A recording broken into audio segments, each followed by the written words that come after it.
This is Mike from the Ski Legends. I'm with Andy Mill. We're talking about his book, The Passion for Tarpon. And he's going to tell me exactly why a ski racer is into tarpon. How did you get into it, and why did you write a book?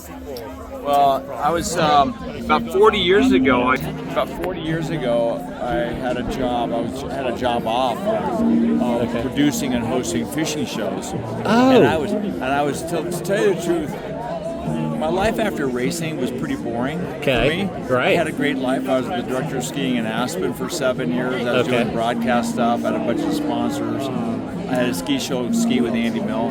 But my enthusiasm was flatlined, right? Yeah. And then I've always been a fisherman. Somebody asked me if I would be willing to host a saltwater fly fishing show.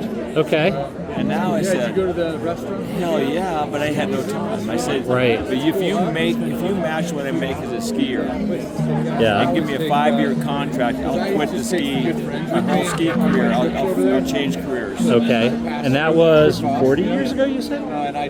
Close to 40 years ago. Okay. And then I was on the TV show Fly Fishing the World with John Barrett in Belize, and I saw tarpon eat my fly for the first time. I thought, wow, I'm going to do a whole lot more of that. So I got back to Florida because I was living that time of my life in Florida when I first started living down there with my ex-wife. Okay. And the Keys were right there. So right. I started tarpon fishing, and then once I got into it, I started winning all the big tournaments.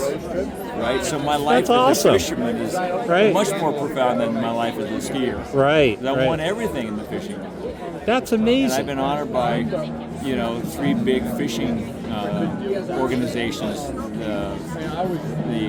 The Museum of the Fly Fishing Museum, or actually the American Museum of Fly Fishing honored me. Bonefish Tarpon Trust. I sit on the board of the IGFA. They honored me with the Joe Brooks Award last year.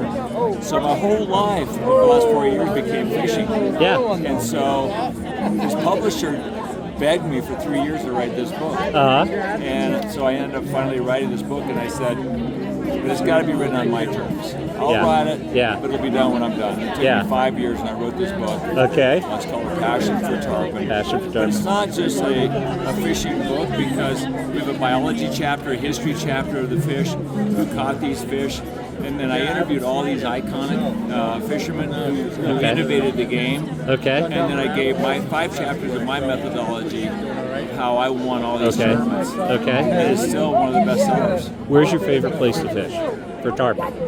I like the Florida Keys because you have big fish swimming over white sand. Right. Okay. The biggest fish in the world are coming from Gabon, Africa. Okay. But that's all tannic water. You don't see the fish laying in the water, so you're blind casting. I want to hunt these fish. Right. If I don't see the fish, I don't care about throwing them. Right. But anyway. What a story. Yeah. So now I sit on 3 boards of conservation in the fishing world. I try to help raise money. Okay. And that's my life now. And are you still skiing, or how about your knees? I didn't ski last year, but now I work with my son. We have a fishing podcast called Millhouse. Okay. And we interview all the icons in the saltwater fly fishing space. Okay, I'm going to have to look it up. Yeah. Sounds similar to what I'm doing with the Ski Legends. So. Good for you. So we'll chat about it. Yeah, so check it out, Millhouse. You can watch it on YouTube with a 3-camera shoot. Millhouse on YouTube. Yes. We'll get there. Andy, thank you so much for talking to us.